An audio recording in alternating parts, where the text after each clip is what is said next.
Hey man, so today what we are going to do is I'm going to show you a warm-up specifically for squatting.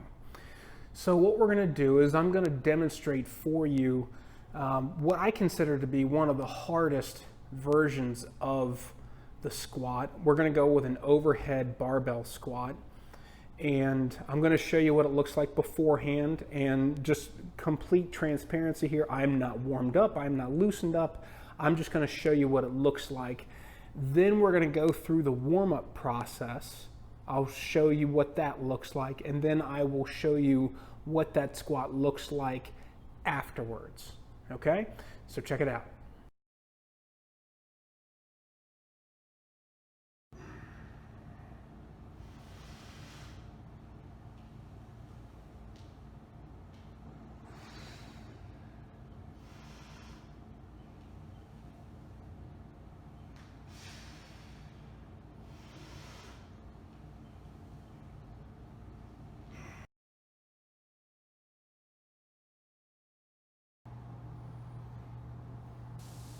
The Clockwork Rock is going to hit not just your ankle joint, but it's going to hit your hips from a number of different angles.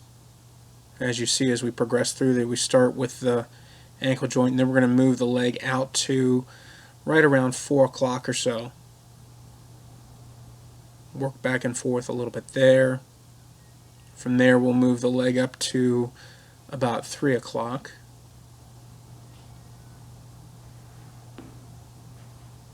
We'll continue to work back and forth.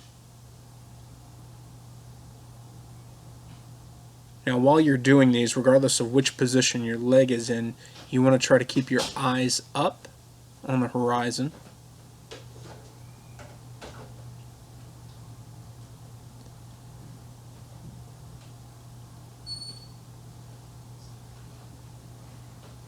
From here, we move up to 2 o'clock.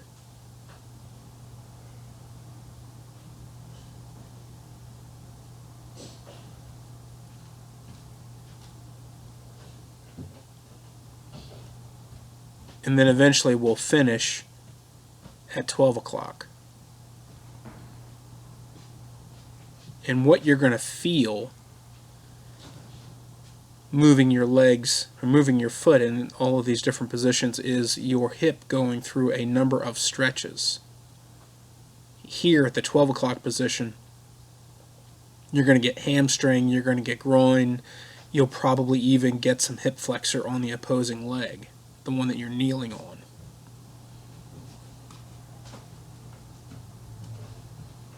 And then, of course, you repeat it on both sides.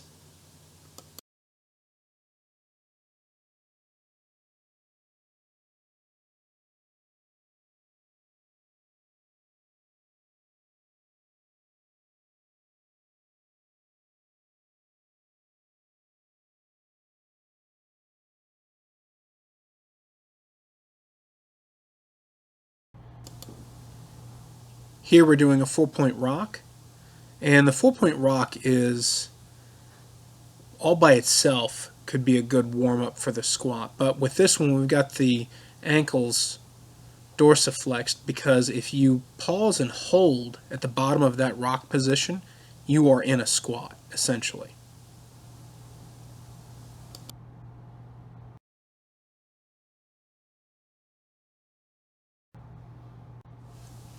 Now here we're using the 4-point position to do some neck nods and rotations, and that allows us to spend some more time with those hips opened up. But the neck nod and rotation really does a good job of opening up your thoracic spine. And if you have trouble squatting, it may be because you're too locked up there. Don't be surprised if you get a little chiropractic adjustment while you're doing this.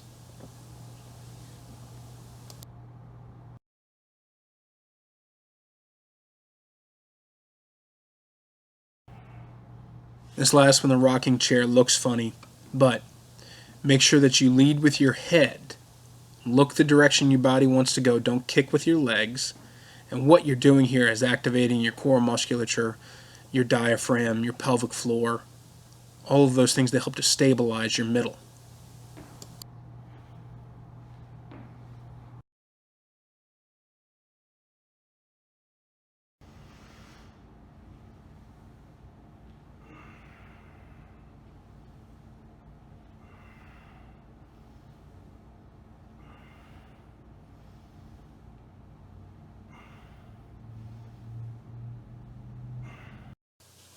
Things to take note of here, this is the first squat, is the depth. So I'm sitting right at about parallel, and I'll mention this again, but look at the expression of my face. A little more of a grimace there. So it's a little more of a struggle to get down into that squat. Whereas when we get to the second picture here, the hips are a little bit deeper. The shin angle is pitched forward just a little bit more. And the look of my face is much more passive, meaning that it just felt like it was a much smoother movement.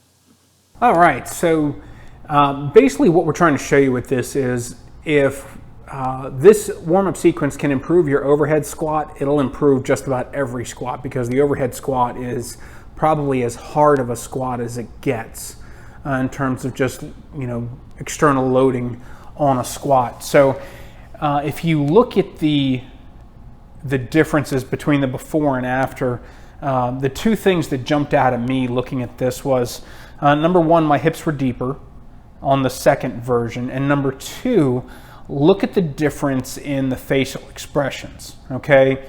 In the before video part there,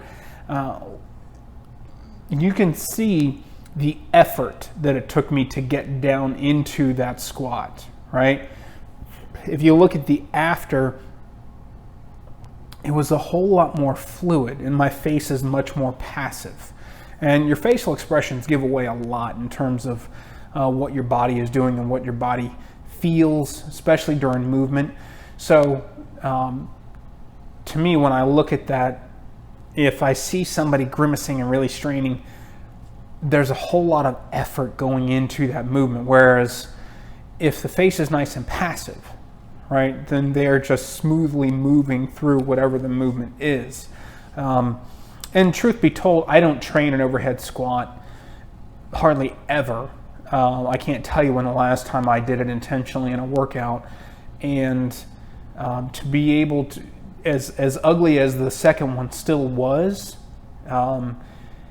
it felt so much smoother and easier. So basically, what do I want you to do with this? I want you to look up Original Strength.